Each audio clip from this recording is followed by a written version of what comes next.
Aura Karisma berhasil menjadi runner-up ketiga dalam ajang Miss Grand International 2020 yang digelar di Bangkok, Thailand. Wakil dari Indonesia, Aura Karisma, juga diketahui ikut bersaing dalam babak final.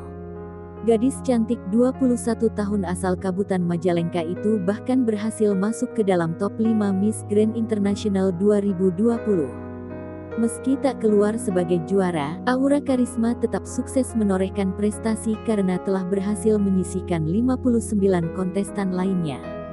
Aura diketahui menjadi runner-up ketiga dalam ajang kecantikan bergengsi tersebut.